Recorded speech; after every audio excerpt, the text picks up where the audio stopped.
Hi, I'm Jacob Willoughby. And I'm Jacob Lenhart. And we're here for Geek Reformation's Disney Dude Bracket. This is the episode that pits Captain Phoebus. They leave town for a couple of decades and they change everything. Up against Genie.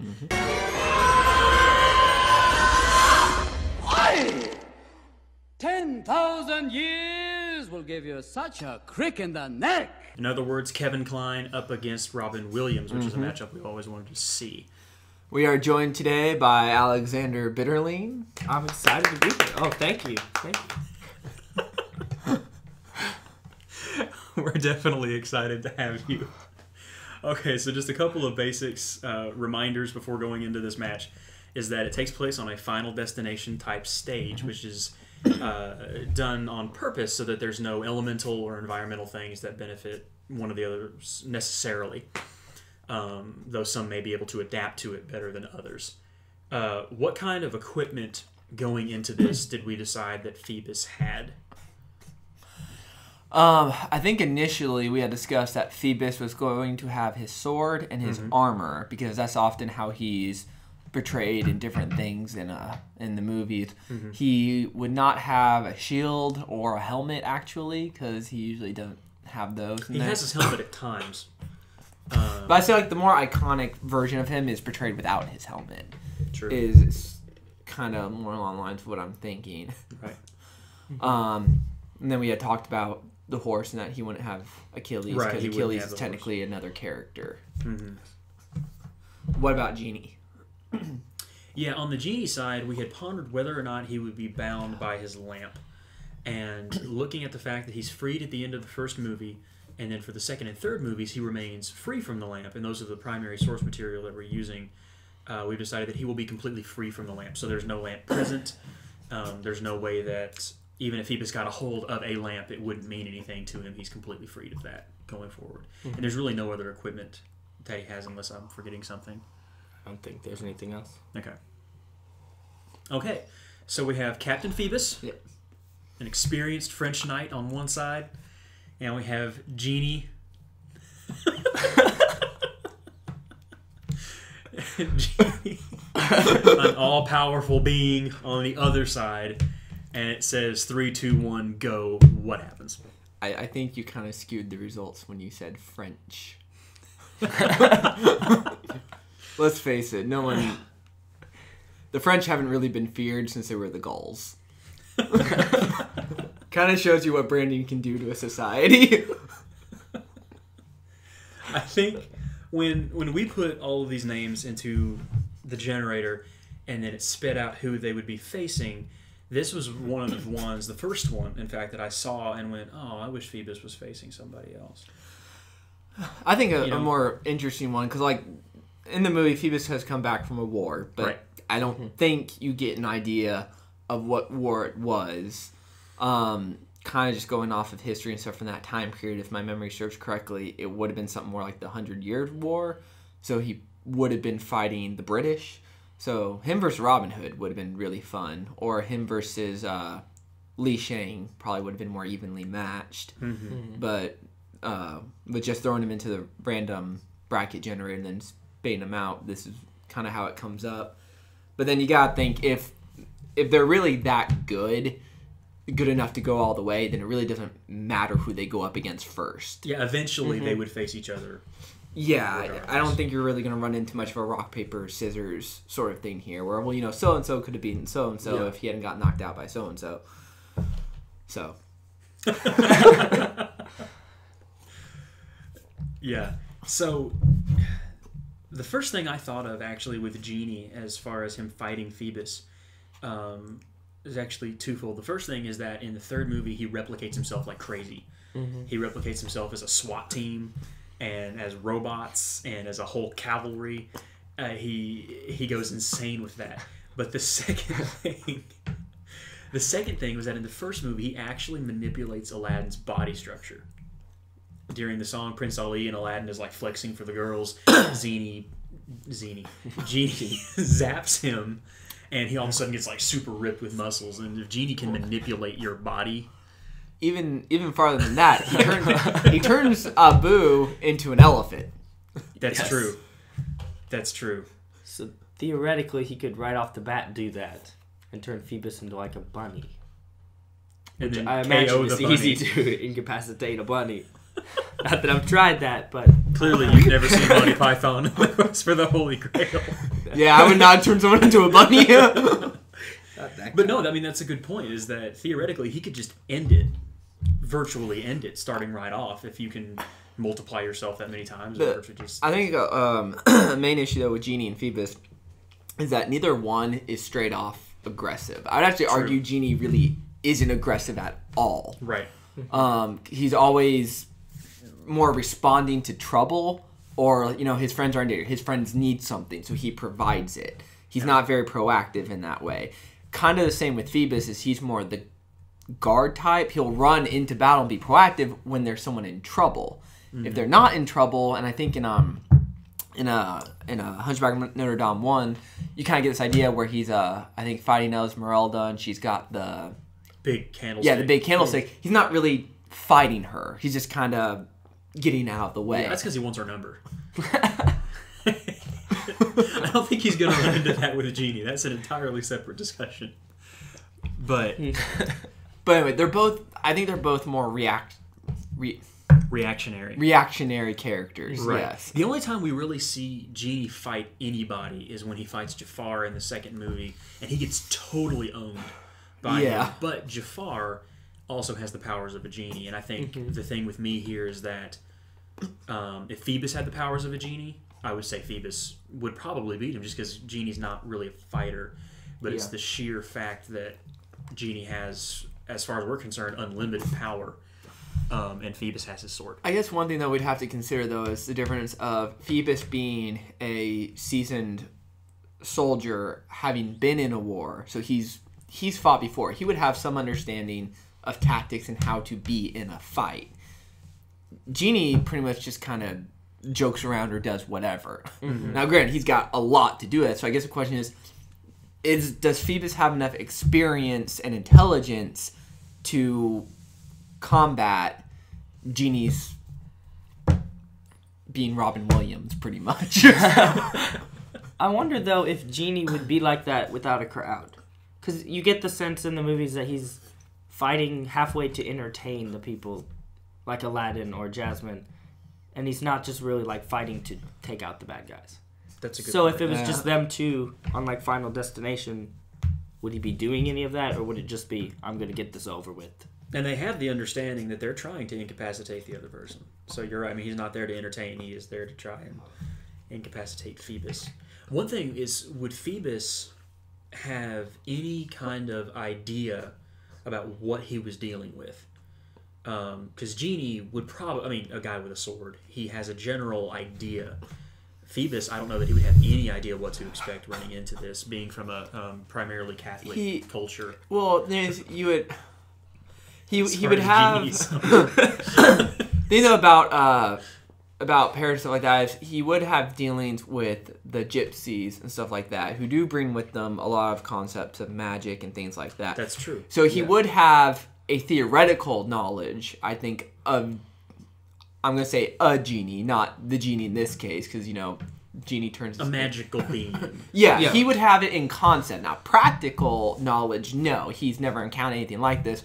Even the gargoyles in the movie always turn to stone when someone is around besides Quasimodo, so he never even talks to them. So he's got more real-world practical knowledge in that sense. I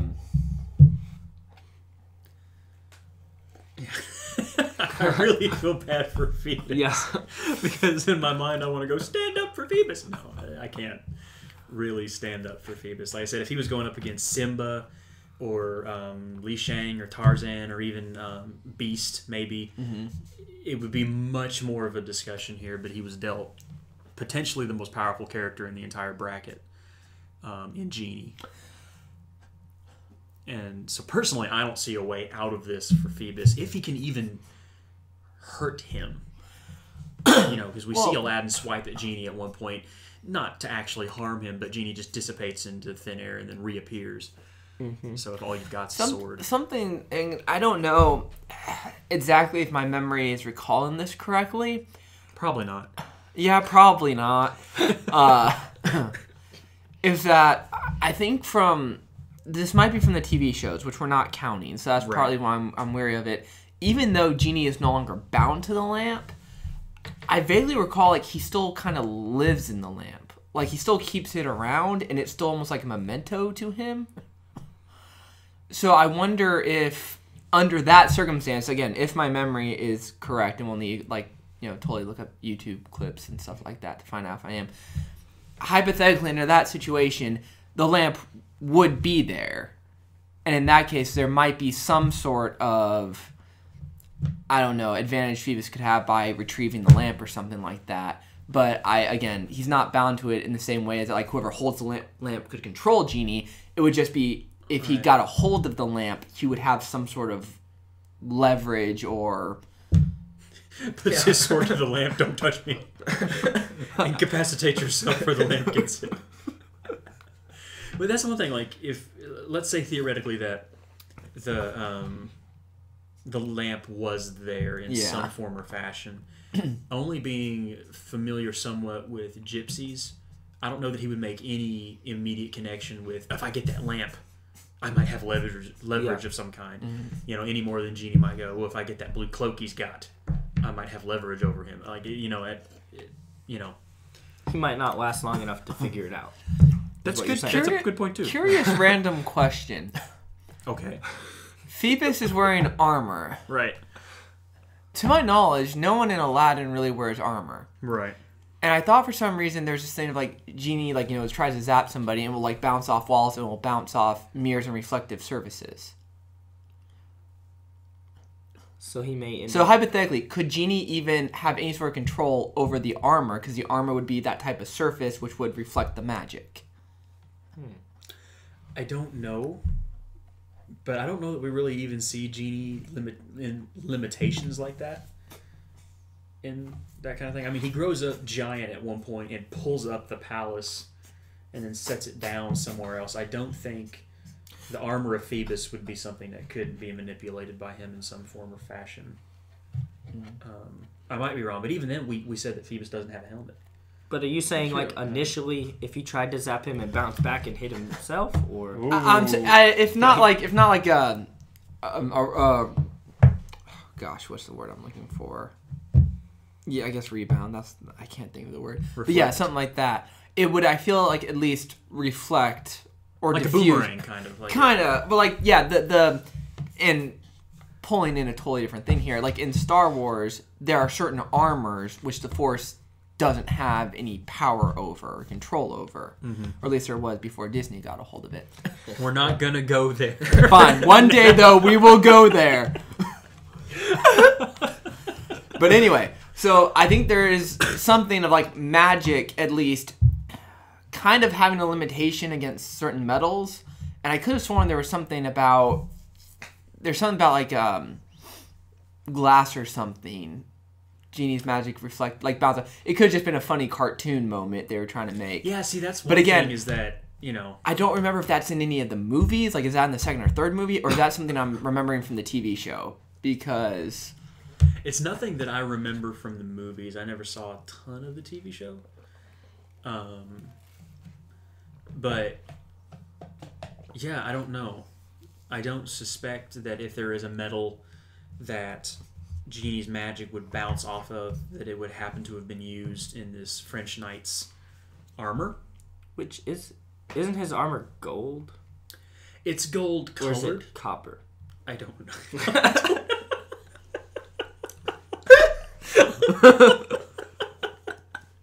Before we decide who wins, we have to know what kind of... Hey, he's French. It's all about fashion. It's not about what the purpose of it is. That's true. If he's going to lose this, he's got to look good doing it. And we need to know. We need to know what he's got. Oh, gosh. What you got, Leonard? Well, I'm trying to find it, but it's one of those silly themes where it's like, how do you actually... I'm horrible at spelling. It's like, how do you spell Genie? G-E-N-I-E.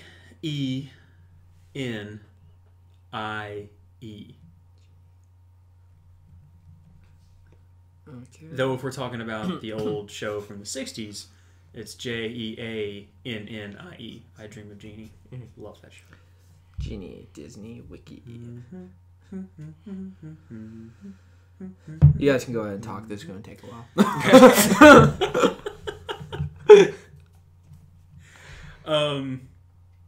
Yeah, I mean, I guess for me, Genie gives the rule that he can't kill anyone, but considering that's not what they're going for here, it's just incapacitation. Isn't that rule, though, as part of the lamp? When he expresses the rules of how he's bound by the lamp and the 3 wishes? Yeah, I don't know, though, because he says at one point, he says, I can't bring people back from the dead as one of his 3 rules. But then right after that, like as he's explaining that to Aladdin, he says, it's not a pretty picture, I don't like doing it. So it's something he can do. Mm-hmm. So I don't know if those rules are self-imposed or if there's like an administration of genies that puts that on there. I don't know. But considering... The Genie Union. The Genie Union. 3 wishes is too many. I want 2. 2 wishes. But theoretically, to me, if he could manipulate Phoebus's body to, become anything he wanted, if he wanted to make him super muscular or an extremely scrawny old man, he could do that. There's no way that Phoebus ultimately wins this fight. There's no magical elements to Phoebus in order to fight back against Genie.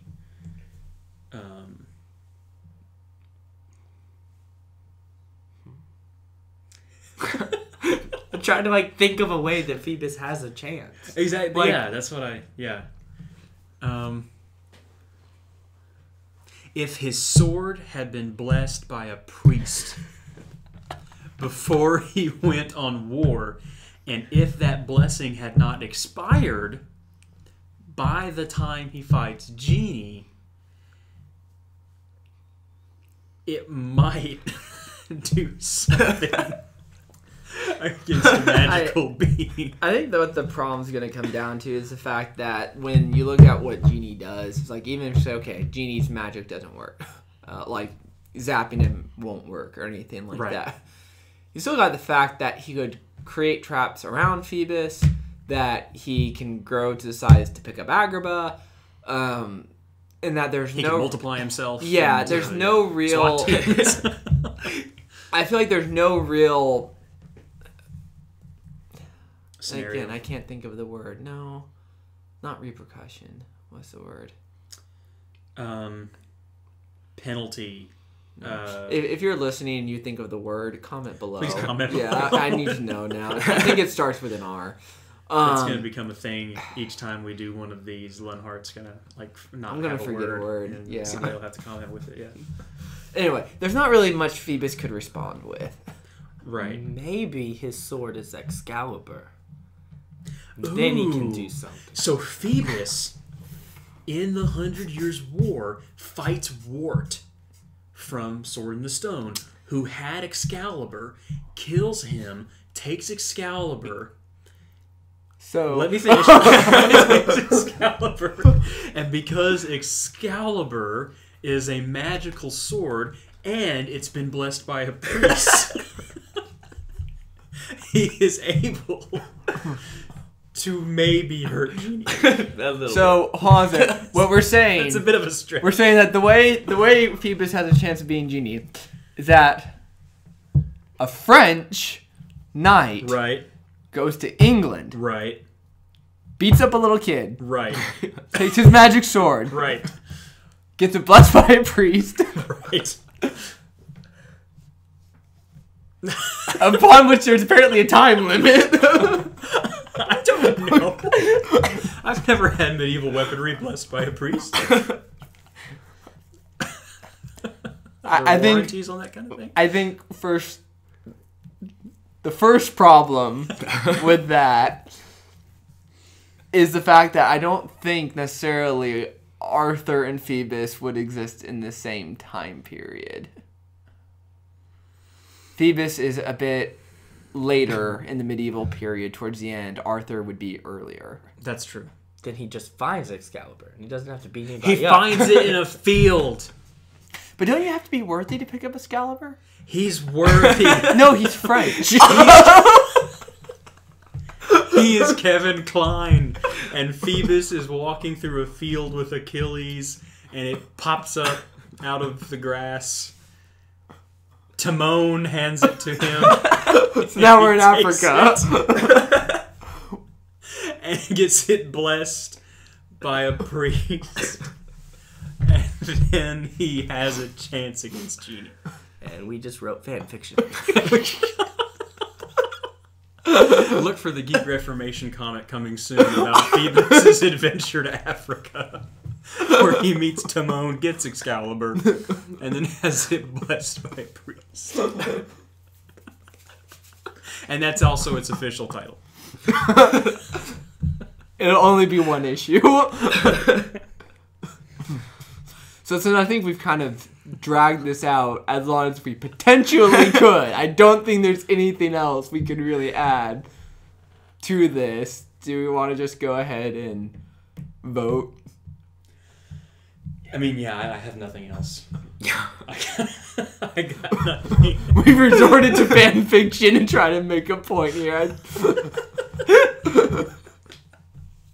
Okay, I vote that Genie wins.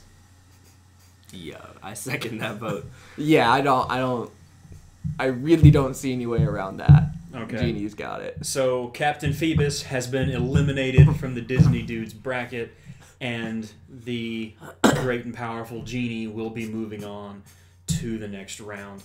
If you think that we've missed anything, please tell us. I don't think if we missed absolutely anything. If you remembered Linhart's word, or if you want to see this piece of fan fiction actually published, we would love to write it. Let us know. Like us on Facebook, YouTube, Twitter, Instagram, and in real life. And share this wherever you can find a time to share it.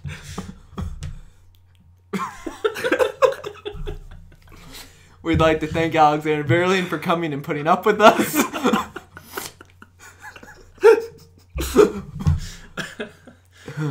Okay. Anybody else have anything else to add? Nope. Nothing I'm going to say on the radio or on air.